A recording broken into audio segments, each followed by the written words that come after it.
Hi everyone, good morning. আজকে সকাল সকাল রেডি হয়ে একটু ঘুরুঘুরু করতে গেছি। ঘুরুঘুরু বলতে আমার একটা জিনিসের খুব প্রয়োজন ছিল, সেটাই কেনার জন্য চলে এসেছি। আজকে আমি তোমাদের সঙ্গে শেয়ার করব আমি নিজের ইনকাম দিয়ে একটা ছোট জিনিস কিনতে এসেছি।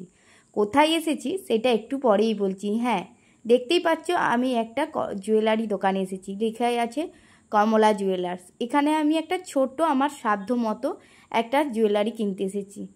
অনেক কিছুই দেখেছিলাম কিন্তু পছন্দও হয়েছিল, কিন্তু ওই টাকা পয়সা, মধ্যবিত্ত পরিবারের কাছে একটু জিনিস কিনা মনেই অনেক কিছু, অনেক টাকার ধারণ করে।